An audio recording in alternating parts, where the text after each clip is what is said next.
ব্রহ্মোস মিসাইলের পর এবারে ভারতের একটা মিলিটারি ড্রোন পাকিস্তানের দখলে থাকা পিওকেতে ঢুকে পড়েছে, যাকে নিয়ে এই মুহূর্তে পাকিস্তানের মিডিয়াতে তো হইচই ফেলে দিয়েছে। কেননা এই ঘটনার ঠিক আগেই একটা ইসরায়েলি মিসাইল র্যাম্পেজ, সেটাও কোনো একটা টেকনিক্যাল সমস্যার কারণে পাকিস্তানের একদম সীমান্তের কাছে গিয়ে ধ্বংস হয়ে যায়। আর এই মিসাইল কিন্তু ভারতের সুখোই বিমানে যুক্ত করা ছিল, এবং এই মিসাইল লঞ্চের দরুন কোনো একটা সমস্যা তৈরি হয় আর অটোমেটিক্যালি এটা তার আগেই লঞ্চ হয়ে যায়, যা পাকিস্তানের সীমান্তের আগেই মাটিতে গিয়ে ক্র্যাশ করে। এখন স্বাভাবিকভাবেই প্রথমে ব্রহ্মোস মিসাইল ঢুকে গেল, তারপর ইসরায়েলি র্যাম্পেজ মিসাইল সীমান্তে গিয়ে পড়ল। এখন সকাল সকাল খবর আসছে যে পিওকের ভেতর ভারতীয় মিলিটারি ড্রোন ঢুকে পড়েছে। ফলে এটাকে নিয়ে দুটো সম্ভাবনা রয়েছে। প্রথমত, সত্যি এই সমস্ত মিসাইল আর ড্রোনে কোনো টেকনিক্যাল সমস্যা ছিল, তাই বারবার সেটা পাকিস্তানের ভেতর ঢুকে যাচ্ছে। আর দ্বিতীয়ত এবং সবচেয়ে গুরুত্বপূর্ণ থিওরি যেটা রয়েছে, সেটা হলো ভারত পাকিস্তানের যে এয়ার ডিফেন্স সিস্টেম তাকে টেস্ট করছে। কেননা নর্মালি যে কোনো দেশের সেনা যদি কোনো অপারেশন লঞ্চ করে বা যুদ্ধের আগে অনেক ক্ষেত্রেই শত্রুর প্রিপেয়ার্ডনেসকে চেক করে যে ওদের তরফে এয়ার ডিফেন্স সিস্টেম কতটা স্ট্রং বা ওদের মিলিটারি কতটা অ্যালার্টে রয়েছে। আর এমন পরিস্থিতিতে অনেক দেশই নিজেদের কোনো মিসাইল বা এয়ারক্রাফটকে এনিমি টেরিটরিতে ইনভেড করায়, যাতে এটা বোঝা যায় যে এর বিরুদ্ধে শত্রুদের কী ধরনের কাউন্টার অ্যাকশান হয়। এখন আমরা কেউই জানি না যে এটা কতটা সত্যি, তবে হ্যাঁ, ভারতের যে ড্রোন পিওকেতে ঢুকে পড়েছে এর এরিয়াটা খুবই গুরুত্বপূর্ণ।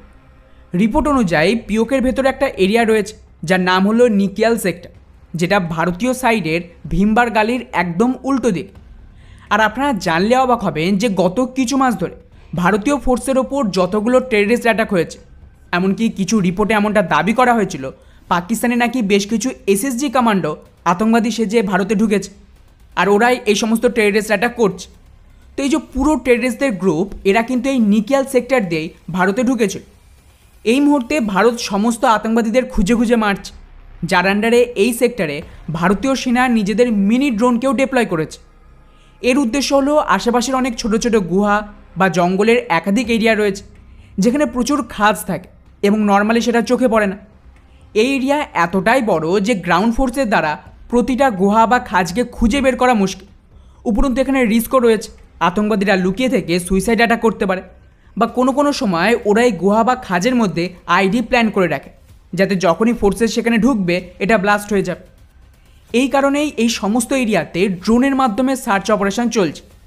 মুশকিল হলো গতকাল সকাল 9টা নাগাদ আমাদের একটা স্বদেশি সুইফট ড্রোন, যেগুলো খুবই হালকা এবং ছোট সাইজ, মানে মাত্র 7 কেজি, সেটা অতিরিক্ত ঝোড়ো হাওয়ার জন্য পিওকের দিকে ঢুকে পড়ে। আর এটা আর্মির অফিসিয়াল স্টেটমেন্ট।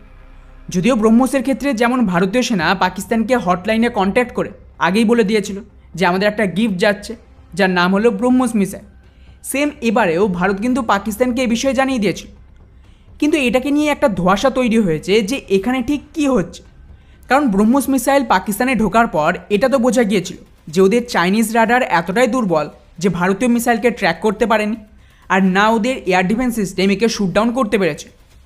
আর এবারে ড্রোনের ক্ষেত্রেও যা ছবি এসেছে তাতে ক্লিয়ারলি বোঝা যাচ্ছে যে পাকিস্তানের আর্মি এই মিনি ড্রোনকে তাদের বন্দুকের গুলি মেরে শুট ডাউন করেছে, এবং ওদের ইউএএস বা অ্যান্টি ড্রোন সিস্টেম কিন্তু কোনো কাজে আসে না। আর এটা তো খুবই বেসিক সার্ভিলেন্স ড্রোন, তাও আবার মাত্র 7 কেজি। এটা না কোনো লয়ট্রিং মিউনেশন, না কোনো সুইসাইড ড্রোন, না কোনো অ্যাটাক বা সোয়াম ড্রোন ছিল। এখন এটাকে নিয়ে তো কনস্পিরেসি থিওরি চলছে যে ভারত কোনোভাবে এই এরিয়াতে যে সমস্ত আতঙ্কবাদীদের লঞ্চ প্যাড রয়েছে তার উপরে কি ড্রোন অ্যাটাকের পরিকল্পনা করছে, আর তার জন্যই হয়তো এটা একটা টেস্টিং ছিল। তবে কারণ যাই হোক না কেন, এখানে আমাদের আর্মির অফিসিয়াল স্টেটমেন্টকেই মানা উচিত যে ব্রহ্মোস, র্যাম্পেজ মিসাইল এবং এই ড্রোন তিনটেই টেকনিক্যাল সমস্যার কারণে পাকিস্তানের ভেতরে পাক বর্ডারে আর পিওকেতে চলে গেছে। বাকি এ বিষয়ে আপনাদের কি মনে হয় নিচে অবশ্যই কমেন্ট করে জানাবেন। জয় হিন্দ।